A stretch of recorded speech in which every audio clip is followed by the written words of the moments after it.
Galera, hoje eu quero falar com vocês sobre um assunto que atormenta muito a cabeça de todos nós, jovens e adolescentes, mas eu acho que principalmente os adolescentes que estão dos 15 aos 18 anos. Eu não faço a mínima ideia de como é a fase dos 20, por isso não tenho autoridade para falar. Eu acho que piora um pouquinho mais, porque é quando você cai na real que, ok, eu sou um adulto. Mas eu sei que a minha fase do momento, pelo menos, é uma fase que eu só tô indo. Eu só tô vivendo, eu só tô fluindo. Com Jesus, obviamente, mas que não é fácil. Vamos ser honestos, vamos tentar parar de ser perfeito em tudo, porque nem tudo é perfeito. Acho que o único perfeito é Cristo mesmo, né? Então, nada é perfeito. Vamos partir de início de que nada é perfeito. Tá, mas que assunto é esse, Sofia? Eu quero falar com vocês sobre o futuro. E o futuro que engloba tudo: profissional, família, casamento, o que é que eu vou fazer da minha vida? Gente, eu tô vivendo essa fase e eu já fui muito, mas muito desesperada em relação a isso. Ainda sou um pouquinho, mas eu tô aprendendo a descansar em Deus. E por isso eu acho que é importante eu falar sobre isso com vocês. Eu peço, por favor, que vocês nunca olhem pra mim como uma influenciadora cristã perfeita, porque eu sou tudo menos isso. É algo que eu sempre deixo claro nos vídeos. No último vídeo eu não deixei claro, eu não falei essa frasezinha que eu sempre falo. Mas eu quero deixar para vocês bem claro que eu só sou uma jovem cristã que não é perfeita, mas que aquilo que vai aprendendo compartilha com vocês. Então eu peço, por favor, não me vejam como um grande, grande referencial, porque eu sou humana, eu erro e eu penso muito como Paulo pensa. Acho que de todas as influenciadoras e tudo mais, eu nem sequer sou uma influenciadora. Eu creio que os vídeos que eu tenho feito têm abençoado a vida de muitos e de muitas pessoas, mas eu não me considero ainda, eu vou por um ainda, porque talvez no futuro eu olhe para trás e pense, caraca, Deus estava me moldando aí. Mas não me considero ainda uma pessoa super, sabe, referencial. Não, não me considero. Por isso eu peço que vocês nunca olhem pra mim com olhos de uau, eu quero ser exatamente como ela. Em certos pontos sim, porque eu imito Cristo em certos pontos. Então, se vocês quiserem ser como eu, automaticamente vão querer ser como Cristo. Mas antes de quererem ser como eu, queiram ser como Jesus, ok? Não pensem que eu vou vir para aqui mostrar uma realidade perfeita para vocês, porque não é isso que eu quero mostrar. Eu quero algo que seja honesto. E esse vídeo é exatamente isso. Esse vídeo vai expor completamente todas as minhas aflições, dúvidas e questões que eu tenho acerca da vida no geral. Vamos lá? Eu creio que a fase dos 15 aos 18 anos é uma fase que tem muita dúvida. É uma fase onde a gente tem muita informação na mesa do nada. Porque, ok, até ontem eu tinha 14 anos e eu não me importava com muita coisa, tipo, com nada. E do nada eu tenho 15 e eu tenho que começar já a pensar em um curso que eu quero fazer na faculdade. No caso dos brasileiros, no Enem. Quem era aqui de Portugal tem que pensar no exame, o secundário, o ensino médio. E vem muita informação pra cima da gente. Isso a nível escolar, a nível de educação. Sem contar as outras áreas da vida que, nesse momento, estão uma bagunça. Eu dou glória a Deus pelas pessoas da minha idade que têm a vida resolvida. Eu fico, caraca, que bênção. Glória a Deus que você tá na minha vida, porque você sim é um referencial. Você é alguém que eu olho e penso, que exemplo. Porque eu, até umas semanas atrás, tava maluca. Vocês não têm noção. Eu tava numa cegueira espiritual absurda em relação à minha família que vocês não conseguem imaginar.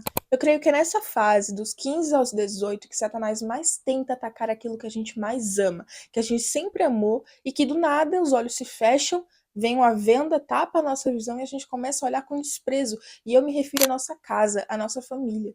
Vocês não têm noção, até algumas semanas atrás, eu estava aqui em casa tratando toda a minha família de forma desprezável. Eu não me orgulho de dizer isso, tá? Eu não me orgulho, mas eu sei que pode ser a situação de muitas pessoas aí. E se eu fingir demais, nunca que eu vou chegar nessas pessoas que eu quero chegar. Então eu vou ser honesta, eu tratava minha família de forma desprezável. Eu não queria ter um momento de alegria com a minha família, um momento de lazer com a minha família, com minha mãe, com meu pai, com meu irmão. Não queria. Eu respondia de forma mal educada, eu era grossa. E tudo isso por causa de uma cegueira espiritual absurda que eu tava tendo. E era de tal forma uma cegueira espiritual que eu não conseguia enxergar o meu erro. Meus pais me corrigiam e eu pensava, vocês não gostam de mim, vocês me acham isso, aquilo, outro, e eu não vou ouvir a voz de vocês, não quero ser corrigida por vocês. Que absurdo! Eu me colocava num papel de vítima que eu não era. só porque eu não entendia que eu estava errada. E se você passa por isso, tem que entender que tem sim uma parcela espiritual envolvida nessa situação toda. Porque nessa fase dos 15 aos 18 anos, a nossa mente, ela tá cheia de preocupação. Ou ela tá cheia de preocupação, ou ela tá completamente vazia. E os dois extremos são ambientes propícios para Satanás agir na sua vida. Porque mente vazia é uma oficina livre para o inimigo operar nela. Se você não pensa em nada, ele vai te atacar com pensamentos que ele quer que você pense. E como ela tá vazia, como ela não tem nenhum tipo de rumo nem direcionamento, ela vai aceitar esses pensamentos com tudo. E foi exatamente isso que aconteceu comigo. Isso não é de uma hora para outra, pode ser, mas no meu caso foi um processo, cara. Desde o início da minha pré-adolescência, ou seja, dos 13 até algumas semanas atrás, eu tô falando sério, é muito recente. Minha mente, ela estava ocupada por pensamentos que o inimigo estava colocando nela. E eu, Sofia Lima, estava aceitando esses pensamentos. Por isso que eu me permitia ser rebelde, por isso que eu me permitia responder aos meus pais, por isso que eu me permitia ser grossa com meu irmão, por isso que eu estava sendo isso tudo, porque eu estava dando ouvidos ao inimigo. E tem uma hora que chega. Tem uma hora que não dá mais. Tem uma hora que você tem que se posicionar, você tem que entender que você está errado. E foi isso que eu fiz. O inimigo que estava super feliz com a situação que estava acontecendo aqui na minha casa. Porque ele estava percebendo que eu estava deixando a minha pessoa ser usada por ele. Você pensa que o inimigo está super feliz quando você trata seus pais bem, quando você respeita seus pais? Claro que não. Até porque isso vai de acordo com a Bíblia. E o inimigo odeia tudo que está de acordo com a Bíblia. A Bíblia fala: honra os teus pais, os teus dias serão prolongados aqui na terra. O inimigo olha para isso e ele vai tentar destruir qualquer tipo de honra que você quiser ter com seus pais. Ele vai destruir. Então se coloque no seu lugar de adolescente, assim como eu tive que me colocar. Ah, mas qual é esse meu lugar de adolescente? Uma pessoa que ainda está se formando, uma pessoa que não tem as experiências que os nossos pais têm. Por isso é importante a gente se submeter à sua autoridade, a autoridade de Deus e a autoridade da nossa família, dos nossos pais, porque eles têm experiência que nós ainda vamos ter. Se eles dizem, olha, não faz isso, é porque a gente não deve fazer isso. Em algum momento da sua vida você vai perceber, eu não devia ter feito isso mesmo. Tem algumas vivências que a gente tem que nossos pais disseram não é para ter essa vivência, e você quis ter, e agora você pensa, realmente, não devia ter tido. É só a gente pensar nesses pequenos detalhes e perceber, ok, isso que está acontecendo dentro da minha mente, dentro de mim, é uma rebeldia. E isso não agrada a Deus. Por isso, se a Bíblia diz honra ao teu pai e à tua mãe, eu devo honrar, sim, o meu pai e a minha mãe. Mesmo que eu não concorde com muitas coisas que eles dizem, eles continuam sendo autoridade na minha vida. Então, o primeiro ponto é esse. Casa e família. Organiza a sua casa, organiza seu relacionamento com seus pais, organiza seu relacionamento com a sua família no geral, porque é a sua base. Quando sua mãe fala, olha, não confia em tua amiguinha, não confia nas pessoas, é verdade. A única pessoa que vai estar ali para você sempre é a sua mãe, é o seu pai, é a sua família.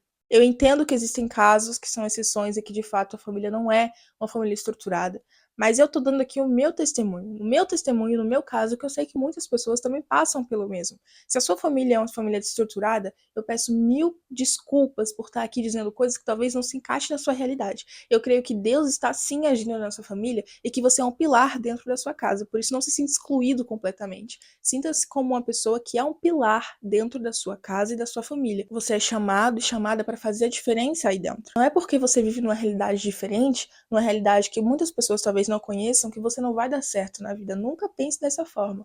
Enfim, talvez isso seja um assunto para um próximo vídeo. Primeiro ponto é: organize seu relacionamento com as pessoas que você ama e que agora você talvez não ame tanto porque está deixando o inimigo cegar os seus olhos. Mas entenda, a rebeldia não vem de Deus. O inimigo está cegando os seus olhos e você tem que sim se submeter à autoridade de seus pais ou da pessoa que você vive, que você mora e que está cuidando de você desde uma certa idade. Eu acabei ficando sem espaço, por isso o vídeo vai ter que acabar por aqui. Mas eu acho que eu vou conseguir falar pelo menos um pouquinho daquilo que Deus estava falando no meu coração. E eu espero que o meu testemunho sirva como inspiração para você também resolver mudar de uma vez por todas a visão que você tem pelas pessoas que estão ao seu redor, porque essas pessoas te amam e elas foram colocadas por Deus na sua vida. Creio que ainda vou gravar outros vídeos sobre esse tema, porque não é apenas isso que nós adolescentes precisamos ter atenção, até porque nós somos um alvo fácil, digamos assim, e é por isso que nós temos que estar sempre em comunhão com Deus e lendo a palavra. Eu espero que você tenha gostado, Deus te abençoe e lembre-se, eu não sou uma jovem perfeita. Eu apenas aprendo as coisas e aquilo que eu for aprendendo eu vou compartilhando com vocês. E caso você queira falar alguma coisa, conversar comigo, pedir algum pedido de oração, me chama no Instagram, tá? Porque eu tô aberta a orar por você e te acolher em Cristo Jesus. Tchau. Agora sim, tchau. 1 minuto e 30 e não fiquei sem espaço ainda, é um recorde, tá?